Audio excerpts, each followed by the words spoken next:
umwaka ushize naje mu Rwanda mu biruhuko nturutse muri Guinea. Papa nanjye twari twateganyije guha Minisiteri y'Ubuzima DVD nari narakoze ivuga ku byo koga intoki. Twari twishimiye rero gutanga inkunga yacu mu kurwanya indwara zituruka ku myanda, twigisha abantu uburyo bwo koga intoki neza n'igihe bagomba kubikorera.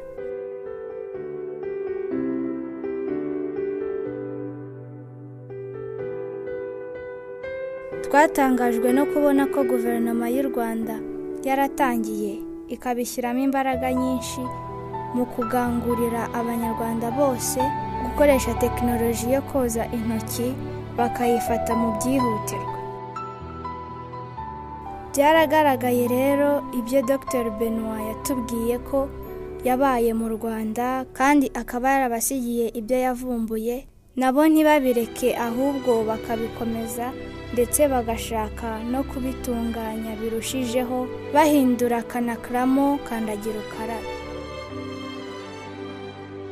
Guverinoma y'u Rwanda irakora byinshi kugira ngo abaturage bashobore kubona no gukoresha ibikoresho bigezweho byongera isuku no kubona amazi meza ahagije kugira ngo bagere ku ntego z'inyagihumbi biyemeje MDG mu buzima.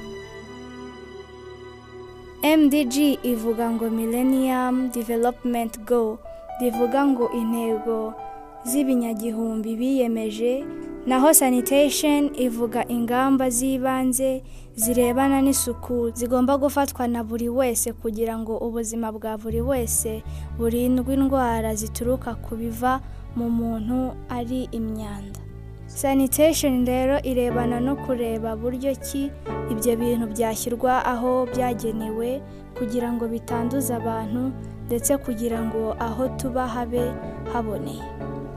Ibisanzwe rero isuku y'aho tuba irebana no gukoresha imisarani neza, gukoresha amazi neza no kuba twatunganya imyanda y'umusarani kugira ngo igire akamaro mu bindi hakoreshwa tekinoloji itandukanye. Mu rwego rwa Afurika, abakuru b'ibihugu bashyizeho akanama African Ministers Council on Water kugira ngo ako kanama gafashe ibihugu byose mu kugira amazi meza ndetse n'isuku. Ako kanama karakorana umwete gafatanyije na za leta zitandukanye, imiryango itagengwa na leta n'ibindi bigo kugira ngo igere ku ntego za MDGs.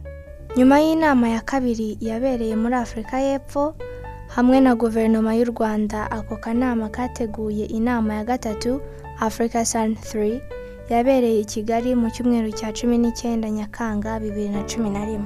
Zimwe mu ntego z'iyo nama zari izo kureba aho ibikorwa bishyira mu ntego y'iyi MDG igeze n'ibyo ibihugu bikwiriye gufata nk'iby'ingenzi birebana n'isuku no gutanga amazi meza bitera imbere. Iyo nama ya African Sun 3 yari iteganije kwakira abantu bagera muri 700 baturutse mu bihugu birenze 50 bya Afurika. Bamwe mu bateye inkunga kugira ngo iyi nama ishobore kubaho ni Aid Program, Gates Foundation, UNICEF, Water and Sanitation Program, SNV, International Water Association, BMZ, CIRO, UNSGAB, Water Aid, and CREPA. Nyuma yo kuvugurura iyari Canacla ya Dr Benoit mukandagira ukarabe, guverinoma y'u Rwanda yakoze ibishoboka byose kugira ngo ahantu hahurira abantu benshi haboneke kandagira ukarabe. Gukaraba intoki bisa n'ibyabaye inshingano ya buri munyarwanda ku bw'inyungu rusange. Iyi association yitwa ASPAR, ariyo Association pour la Promotion de l'Artisanat. Cyane cyane twibanda gukora utuntu tubukorikori, harimo cyane cyane na Canacla, ariyo muri iki gihe twahinduyemo kandagira ukarabe. Byabajemo kugira ngo mutangire gukora Canacla. Tujya gutangira gukora Canacla byatangijwe n'umugabo witwaga Dr Benoit w'umubirigi, ariko yakoraga muri OMS mu Rwanda icyo gihe muri 2004. akaba yaratubwiye yaraje aranshaka nakoreraga muri koperative imwe y'abasuderi mu mujyi abantu bita Copest. Nsaba ko namufasha gukora ibintu bijyanye n'ibyo yansabaga bijyanye na Canacla, ku buryo buri mugoroba nabaga ndiwe mu rugo turi gukora cyo kugeza igihe tugeze ku byo yifuzaga bya Canacla. None se kandagira ukarabe yo yaje? Kandagira ukarabe yaje Dr Benoit amaze kugenda, umuntu ukora muri Ministère ushinzwe hygiene witwa Katabarwa Joseph, nawe yatekereje ko hari amelioration igomba gukorwa kuri Canacla kugira ngo izaje uko ikoreshwa birushaho kugira agaciro. Nibwo yansabaga ko kuri Canacla twakoraho amelioration yo gushyiraho pedale, bityo bihita bihinduka kandagira ukarabe, kuko ari ministeri iyo yabonaga ko ari ishobora kugira akamaro kuruta Canacla. Kandagira ukarabe ni uburyo bwiza bwo gukoreshwa bitewe n'imyubakire yayo, kuko ibungabunga isuku, ntiyangiza ibidukikije kandi nta nubwo ihenze. Kugeza ubu dufite modeli za kandagira ukarabe zigera kuri 6. Nabereka nkanya dufite ahangaha. Hari modeli ya mbere ari twakunze kureba, ingi ni kandagira ukarabe yo muri famille, cyane cyane ikoreshwa muri famille cyangwa mu mabiro. Ikaba ari ikozwe mu ibumba, siporo akaba ari icyuma, na base akaba ari isanzwe ya plastique.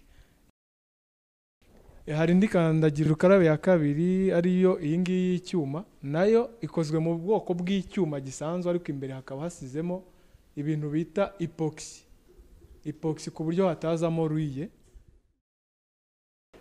Indi ya gatatu ariyo iyi ngiyi ikoze muri plastique, yo ifite maritiro menshi, ifite litiro 60. Ikaba ikoze siporo, nayo ni kimwe na indi ya mbere, ko na siporo ni icyuma n'akabase, nayo urakandagira ukazamura amazi akameneka kimwe n'ibisanzwe. Canacla ya kane ariyo kandagira ukarabe ya kane, ni iyi ijya gusana indi ya mbere twahereyeho, ariko yo ni biscuit. Ntago barashyiraho indi kushe ya kabiri kugira ngo bongere bayishyire mu ifuru ise neza. Iyi ni ubwoko bwa kane bwa Canacla tugira. Ari ubundi bwoko bwa gatanu bwa kandagira ukarabe tugira, aribwo bukunda gukoreshwa n'abaturage benshi, ku buryo Minisante yategetse buri muturage kuba gafite uciriritseho hasi kegereye umusarane we. Ubu bwoko aribwo bw'akajerekani ushyira ku biti, ahenshi barabishinga mu butaka. Kenge gato ahangaha gasohora amazi make ku buryo busanzwe, gasohora karagenda ukakaraba. Uburyo ariko bukaba bufite ingaruka imwe gusa, yuko yukaraba amazi akumeneka ku birenge. Ibyo barabyihanganiye ko amazi akumeneka ku birenge.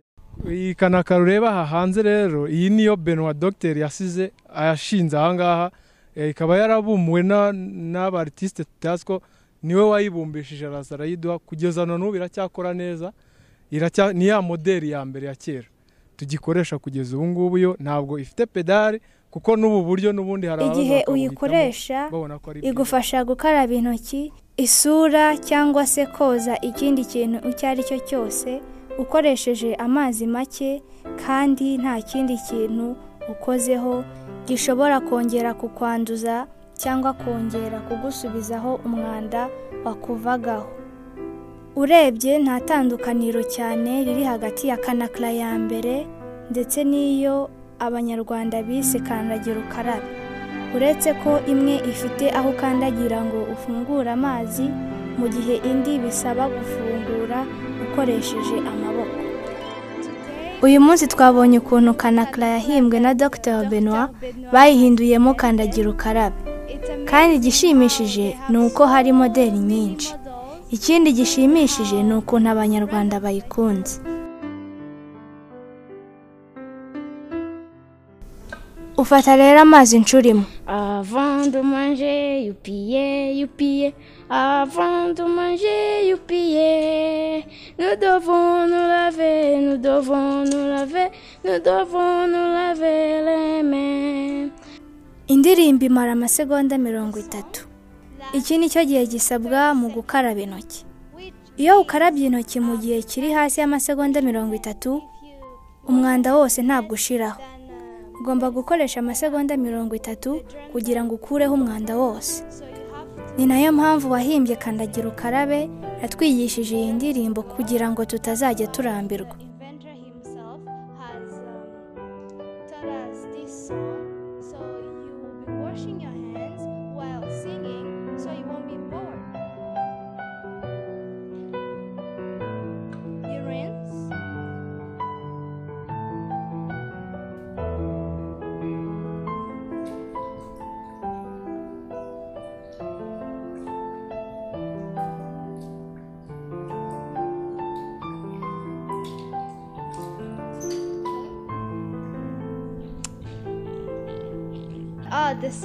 Indirimbo yiswe intoki zikeye.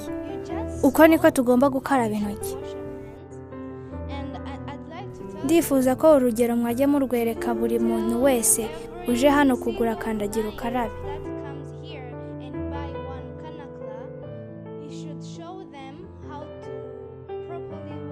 Bisaba amasegonda 30 kugira ngo imyanda yose ibe imaze kuva ku ntoki. Retained? What you say? Yes, I can try to show my hand. Ugafata isabune maze ugashyiraho igifuro ugarire. Twatangiye. Okay. Avant de manger, youpier. Avant de manger, youpier. Nous devons nous laver les mains. Avant de manger, nous laver nos pieds. Avant de manger, youpier. Nous devons nous laver les mains. Ça fait 30 secondes. 30 secondes n'izarinde. Nyine yayihimbye indirimbo ifite amasegonda 30. Urakeye yukuraho yo. Ku buryo intoki zawe nugira gutya ziri bukore sound. Okay. Are your hands making sound? Let's go. Yeah, this is the sound of clean hands. Yes. Umuyobozi wa Health Environmental Department aratubwira aho iyi gahunda igeze. And our communities now they want to wash their hands, but abantu bafite inyota yo gukaraba intoki ariko bakazitirwa nuko kandagira ukarabe ziza zihenze. Those ones that are a little bit expensive, and also the institutions they now know the importance of hand washing, and we are also imiryango myinshi kandi nayo iza akamaro ko gukaraba intoki. Niyo mpamvu tugerageza gushyira ingufu muri iki gikorwa. Buri hantu hacuruzwa ibikorwa hagomba kugira robine ikoresha ku kirenge abakiriya bagomba gukarabaho mbere yo gufungura. Visit the establishment, they have to wash their hands before they take food. Now, in terms of those which are expensive, really, we want even to have to update them to the extent that they can be used even in the restaurants, hotels, and so on and so forth. Dufite komite ishinzwe gukurikirana iki gikorwa igizwe n'impuguke mu byo kurinda ibidukikije. That is Environmental Health Technical Working Group. The general understanding of our community. Nshobora kuvuga ko imyumvire y'abaturage bacu ikiri mike kuko usanga hari abatarabyumva neza bityo ntibabyitabire. Not the high percentage of our communities have really sensitized, have been motivated The other thing is ikindi ni ukura amafaranga ahagije yo kubikora. Turimo gushaka uburyo bwadufasha kubona izindi robine zikoreshwa ikirenge zishobora guhaza ibyo bigo byose. Umwe mu bakozi ba Minisiteri y'Ubuzima yadufashije kugera mu kigo cy'ishuri rizwi ku izina ry'Intwari mu murenge wa Nyamirambo. Maze nshimishwa cyane no gusangiza abana bahiga ku bumenyi bushya nari nungutse. Aha hamwe na data n'abavandimwe banjye twatangiye tubereka filime nari narakoze kuri Canacla mu gihe twari turi muri Senegal, ubundi nkurikizaho kubigisha babwira ibyiza byo gukaraba intoki nk'uko Dr Benoit yari yarabinyigishije.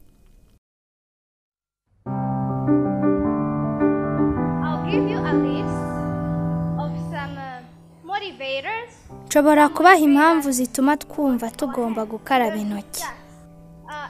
Hari kuba wumva ubangamiwe. Ese wumva ufite umutekano igihe ufite ibiryo ku ntoki?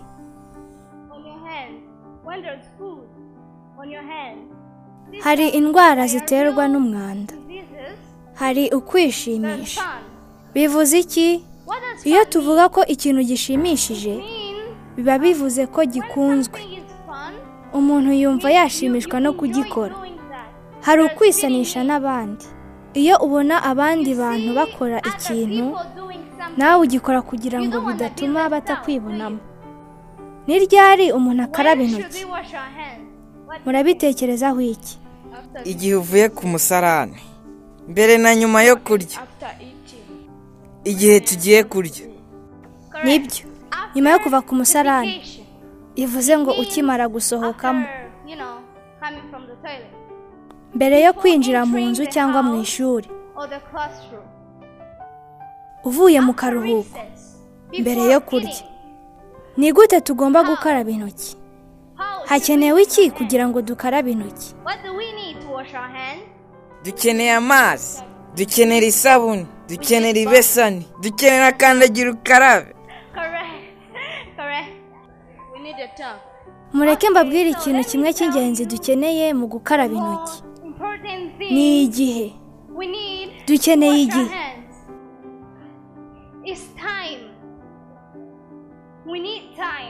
Murumva dukenera igihe kingana iki mu gukaraba intoki? Amasegonda 30. Byiza. Hakenerwa amasegonda 30 kugira ngo imyanda yose ibe imaze kuva mu biganza.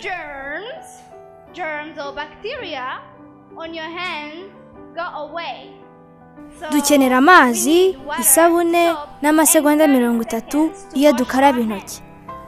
Gukaraba intoki bishobora kubangamirwa n'ibura ry'isabune, kuba isabune iri ahadakwiye, kuba nta hantu hateganyirijwe gukarabira intoki, intera hagati y'umusarani n'aho amazi ari, kandi mu by'ukuri abantu benshi bakeka ko iyo ukarabye intoki n'isabune ihumura, mbere yo kurya impumuro ijya mu biryo.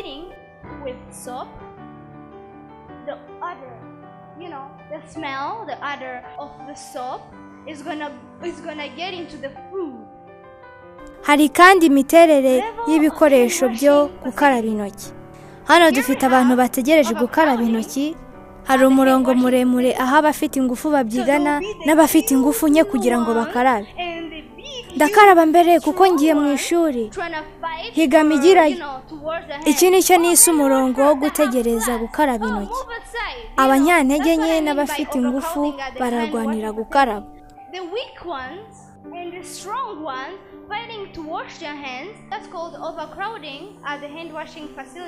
Ibyifuzo. Hakwiye kubaho isabune y'amazi mu bigo by'amashuri. Ni Minisiteri y'Ubuzima yatunganije Canacla iyihinduramo kandagira ukarabe. Murabizi.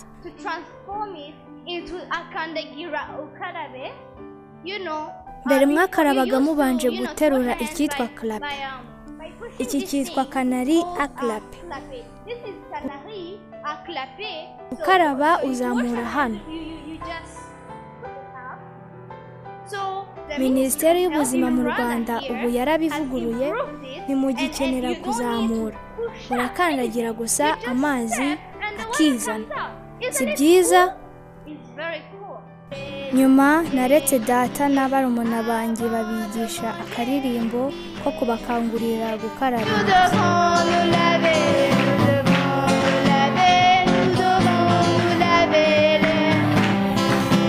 Nous devons nous laver, nous devons nous laver, nous devons nous laver les mains. Nom des élèves de l'école primaire Intwari. mu izina ry'abanyeshuri bo ku ishuri ry'Intwari dusezeranye ko tugiye gushyira mu bikorwa ibyo twize none, kandi tugiye kugira abanyeshuri bo mu bindi bigo inama dukuye hano. Tugiye kandi kubigisha ngo ni ukubera iki, ryari, hehe kandi gute tugomba gukoresha kandagira ukarabe. Mwese ndabashimiye cyane mu izina ry'ishuri ry'Intwari, kandi ndashimira umwarimu wacu w'uyu munsi Gloria kuko yatwunguye ubumenyi bwinshi nubwo akiri muto mu myaka. Belave au bravo merci. What are your plans? Murateganya iki kugira ngo mu gihe kizaza iyi gahunda yo gukaraba intoki ikwire vuba? The plan for the future acceleration of use of hand washing facilities is that we are trying to sensitize. Ingamba zo mu gihe kizaza ni uko turimo kwigisha abantu inyungu bafite mu gukaraba intoki hakoreshejwe isabune. Once they wash their hands properly using soap. Ubu nibwo buryo dukoresha ukurura abantu. Tuzakomeza kandi kubibakangurira hifashishijwe ibikoresho n'ingero zifatika. And we continue also using the demonstration methodology. Ikindi tugiye kwifashisha abajyanama b'ubuzima mu rwego rw'imidugudu. Tuzabahugura ku buryo bazadufasha gukorana na za club z'isuku ku midugudu kuko dusanzwe tuzifite. Izi club zifite komite nshingwabikorwa zizafasha kugera mu ngo no kubigisha uko bakaraba intoki n'ibyiza byabyo. Because we do have community hygiene clubs at the village level, and each community hygiene club has the executive committee, and the members of the executive committee will be allocated with a certain number of households, and they will take care of those households and try also to sensitize them on hand washing and the benefits of hand washing. Thank you very much. Thank you. Ndizera ko byarushaho kuba byiza umuntu wese afashe gukaraba intoki nk'inshingano ze, ndetse bikazakura bikaba nk'ingeso, kandi nta shiti yaba ari ingeso nziza. Imico yacu itugira abo turi bo. Niyo mpamvu bikwiriye kwigisha ibyiza nk'ibi urubyiruko kuko nibo babyeyi, abarezi, abatetsi, abaminisitiri, abadogiteri n'abandi bo mu bihe bizaza. Birakwiye ko dufatanya kurandura burundu indwara ziterwa n'umwanda kuko ntawe utazi ububi bwazo.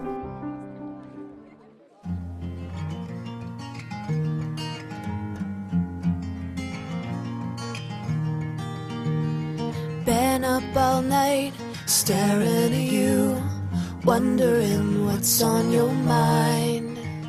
Well, I've been this way with so many before, but this feels like the first time. And you want the sunrise to go back to bed, and I want to make you laugh. Mess up my